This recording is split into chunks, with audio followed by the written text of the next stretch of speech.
Is it time to reimagine your future? The right business skills may make a difference in your career. At Capella University, we offer a relevant education that's designed to focus on what you need to know in the business world. We'll teach professional skills to help you pursue your goals, like business management, strategic planning, and effective communication. And you can apply these skills right away. A different future is closer than you think with Capella University. Learn more at capella.edu. This episode is brought to you by LifeLock. The holidays mean more travel, more shopping, more time online, and more personal info in places that could expose you to identity theft. That's why LifeLock monitors millions of data points every second. If your identity is stolen, their US-based restoration specialist will fix it, guaranteed or your money back. Get more holiday fun and less holiday worry with LifeLock. Save up to 40% your first year. Visit LifeLock.com/podcast. Terms apply. Being a marketer's no sweat. You just have to manage dozens of channels, launch hundreds of campaigns, score thousands of leads, and okay, fine. It's a lot of sweat. Unless you have HubSpot's AI-powered marketing tools to help you do all that and more. Get started at HubSpot.com/marketers. 3 weeks of the regular season remain. Who's still in contention and who's already packing their bags and looking forward to the off-season? Well, this past weekend it was Buffalo stampeding through Detroit and putting their flag in the dirt ahead of the playoffs. It's now decision time in KC after Patrick Mahomes hobbled out of Sunday's win over Cleveland. Do they rest him now, or do they roll the dice in the quest to be the number one seeded team in the AFC? And the New York Giants hold the number one overall draft pick if the NFL draft were to take place today. But will they still hold it come the end of the season? We preview two teams in contention for that spot in Week 16. Speaking of which, let's turn the page and look ahead to Week 16 in the NFL. Graves on Gridiron with Richard Graves. Hello, welcome along to the show. This is Graves on Gridiron. I am your host, Richard Graves, and things are certainly getting tense in the National Football League. We're winding down to the climax of the regular season. Only 14 teams can progress through to the playoffs. Some of those teams we already know.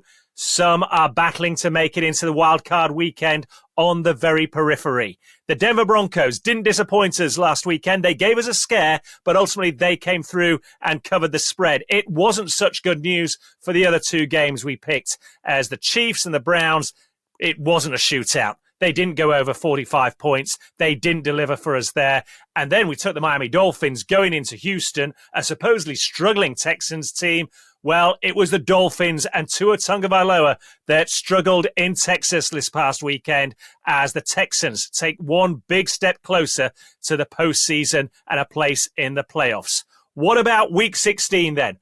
Who has top billing going in to this weekend? And remember, as we enter the Christmas period now, there are games being played at different times. No less than two games taking place on Saturday night on top of your usual Thursday night, Sunday night, and Monday night primetime football games.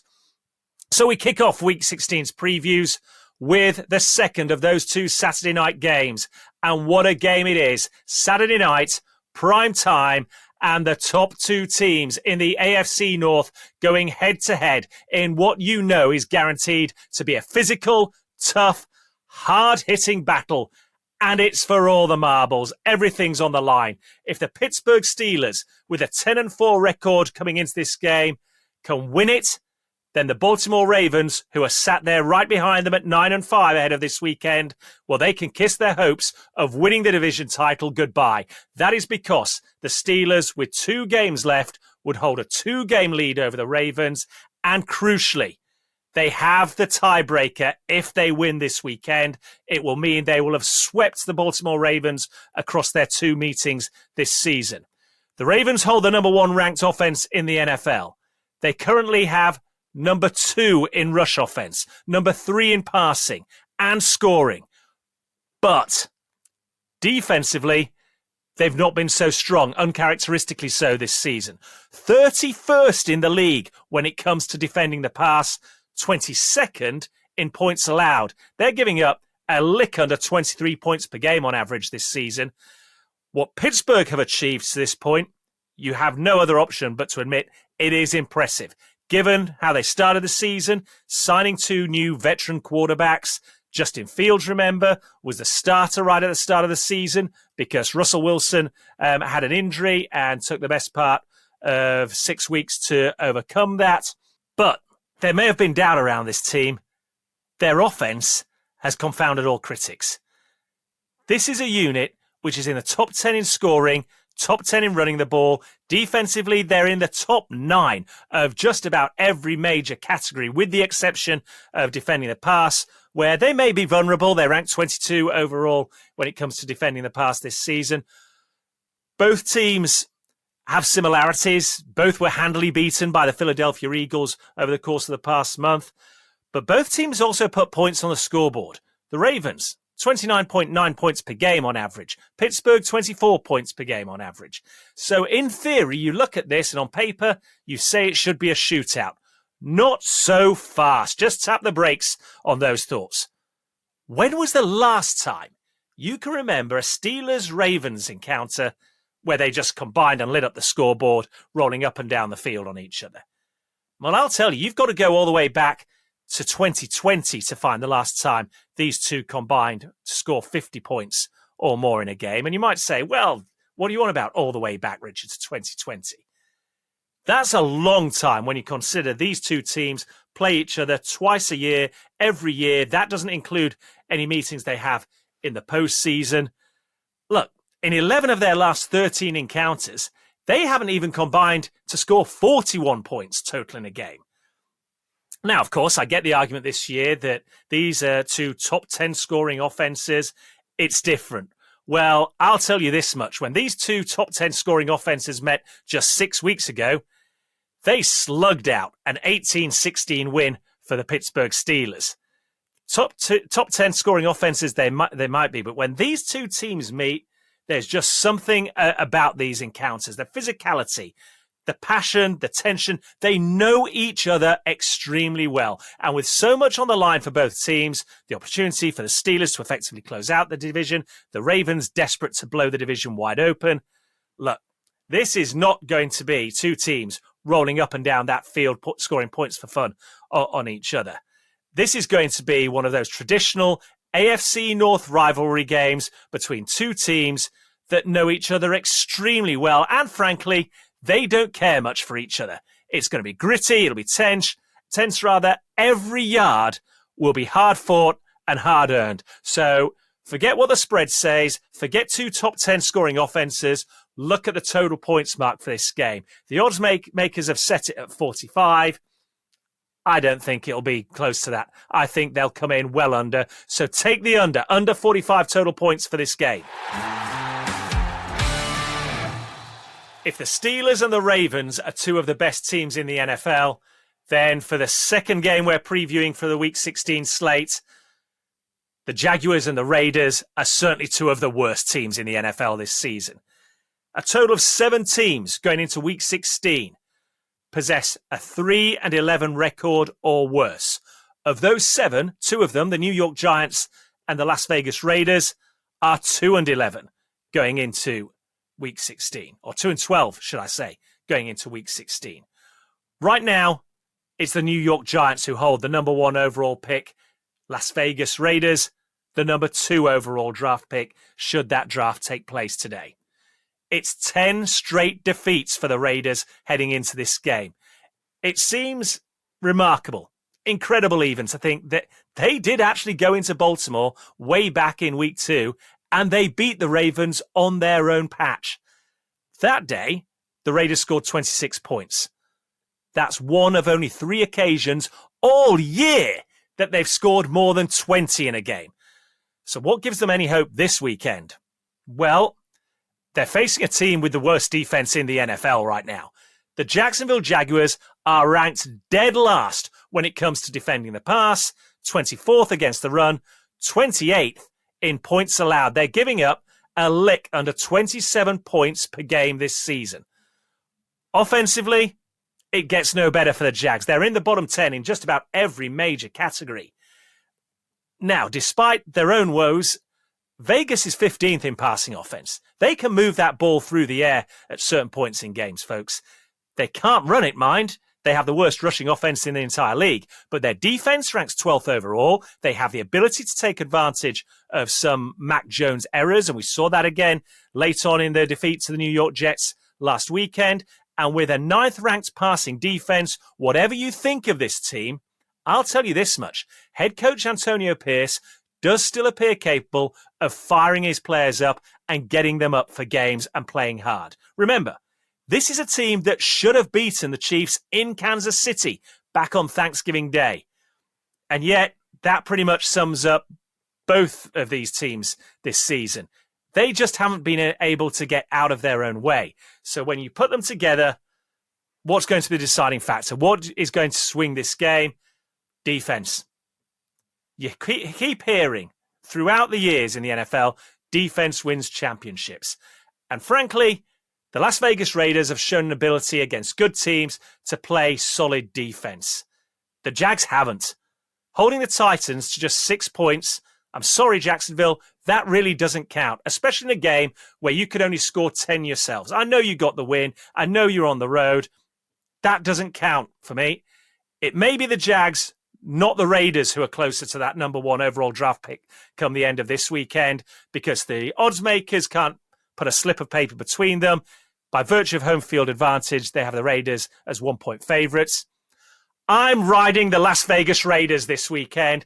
10 straight defeats. That run comes to an end in Las Vegas against the Jacksonville Jaguars this Sunday. Take the Raiders at -1.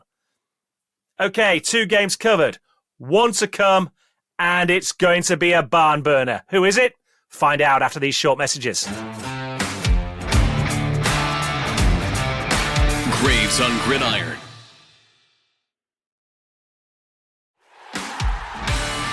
Welcome back to Graves on Gridiron. 2 previews already in the bag, 1 still to come. We've looked ahead to the Jags and Raiders and the Steelers and Ravens.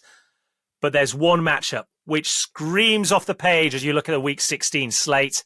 It's an NFC East battle. It's the Philadelphia Eagles with their 12-2 record going into Washington to take on one of the surprise packages this season, the 9-5 Commanders. Remember, 12 months ago, it was at this stage of the season that the wheels well and truly came off for the Eagles. Fast forward a year and supported by a Vic Fangio-led defense, it's a very different story now. This is the best unit in the NFL, ranked number 1 overall, number 1 when it comes to defending the pass, number 1 in points allowed. They're giving up 17.6 points per game, an NFL leader. They're 7th when it comes against defending the run. Align that with an offense which runs the ball better than anyone else, and you have a team which can not only control the clock, they dominate possession, and they do not allow the opposition to put points on the board. It's a fantastic winning combination. Of course, the Commanders started the season on fire themselves. Rookie quarterback Jaden Daniels could do no wrong. He wowed all of us, and this team was winning games by blowing out opponents. Well, the last month or two, it's been a little bit tougher for these Commanders. That high-scoring offense hasn't been moving the ball quite so freely, and wins have been a little bit harder to come by. Even so, it's a team which seems destined for a return to the playoffs, but this is a big step up in quality now. The Eagles came out on top when they met for the first time this season in November. They won that game 26-18. Washington have home field advantage for this one, but victory over the Titans when they last played at home was their first home win since October the 27th. November, there's no two ways about it. November was a barren month for the Commanders. They lost at home to the Pittsburgh Steelers and the Dallas Cowboys. And now here come the high-flying Eagles. Nobody has held Philadelphia to fewer than 22 points in a game in over 3 months. And even fewer are able to slow down running back Saquon Barkley. He's just 312 yards shy of becoming only the 9th player in NFL history to rush for over 2,000 yards in a season. This is a worry for most teams. Even more so if, like Washington, your run defense is ranked in the bottom 10, 25th overall in the NFL. So, this is the key to this encounter. Who can run the ball better and who can control the clock? Washington can write points to their own run game. It's ranked number 3 in the NFL this season. But that also benefits from often playing in front this season. Against the Steelers and Cowboys recently, it wasn't so effective. And it's tough to see, frankly, how they dominate this matchup to a point where the Eagles are chasing them. If anything, form suggests it might be the other way round. So the question now becomes, how many points can the Washington Commanders score? Can they crack the code to unlocking the Eagles' defense? Has offensive coordinator Cliff Kingsbury got a game plan coming into this matchup that turns the tables in Washington's favor? History in the NFL always points to one thing. I mentioned it when we previewed the Raiders and Jags game. A good defense tends to overcome a good offense. Philadelphia are fortunate enough to be in a position of having both those this season, and there may well come a time when the Commanders get to that point as well, but it's not right now. And I don't see them being a good matchup for the Eagles right now this weekend. The line has the Commanders at 20.5 points. Over or under? It's a divisional rivalry, two teams that know each other well. One team's got a really good defense. The other isn't so hot. The Eagles are that team with a good defense, and I think they hold the Commanders to below 20 points. So with the line set at 20.5, take the under, the Commanders to score fewer than 21 points in this game. Okay, that's all three games previewed from the Week 16 slate. As I pointed out at the top of the show, remember, games have been played on different nights. Thursday night football, 2 on Saturday night, Sunday night, Monday night football to go along with the usual Sunday slate of games as well. There's going to be 2 games on Christmas Day this year. That's Wednesday. So keep your head on a swivel, folks, because wherever you look and turn, there's NFL action not far away. We will not have a Week 17 Christmas preview next week with the holiday period in full swing, but I will be back for the final week of the regular season, Week 18, with a preview show ahead of that final slate of games. If you do want to read a bit more about our Week 16 previews, go to my website, rdgmedia.uk, click on the Talking Sport tab, and there you'll see Week 16, Overcoming the Odds, 3 games to watch. You can read a bit more about all 3 games we've discussed in this week's podcast. Alternatively, hit me up on Facebook, Richard Graves RDG Media. On X, love to hear your comments there at Richard Graves 1, or Instagram as well, RDG Media UK. Wherever you are, whatever your platform, get in touch. Love talking about the NFL, and this really is the business end of the season now. Let's hope we can deliver with 3 more wins against the line this weekend. But for now, that is all. Merry Christmas, folks, and so long, everybody. Subscribe to Graves on Gridiron wherever you listen to podcasts. And keep up to date with the latest on Twitter. Search for Richard Graves 1. That's Richard Graves, the number 1.